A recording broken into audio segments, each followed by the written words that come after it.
কি মাটি? হ্যাঁ, এটা কি মাটি? মাটি হ্যাঁ, মাটি তোমার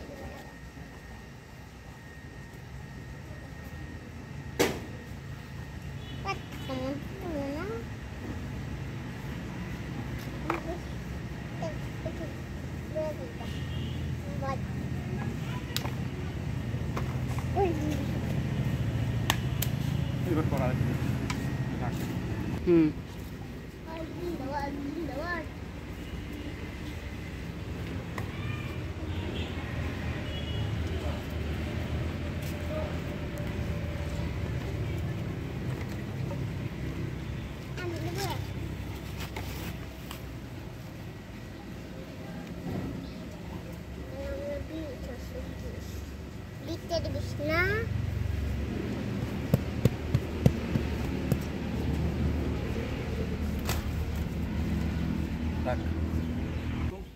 আমি হচ্ছে যে এখানে লাল গোলার পরিবর্তে ইটের গুঁড়া দিছি এবং জৈব সার ও কিছু রাসায়নিক সার অল্প মিশ্রিত করে দিছি।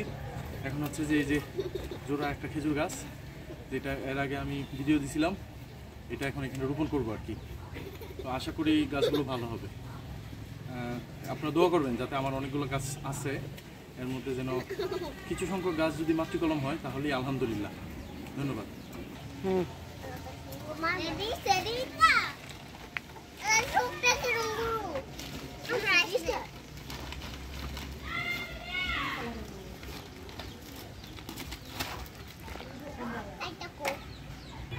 গাছটা রোপণ করতেছি, দেখা যাক। গাছের শিকড় অনেক বের হয়ে গেছে, এই যে গাছের শিকড়গুলো অনেক বের হয়ে গেছে আলহামদুলিল্লাহ। দেখা যাক, গাছগুলো খুব দ্রুত লাগানোর পরে হয়তো বড় হবে ইনশাল্লাহ।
তো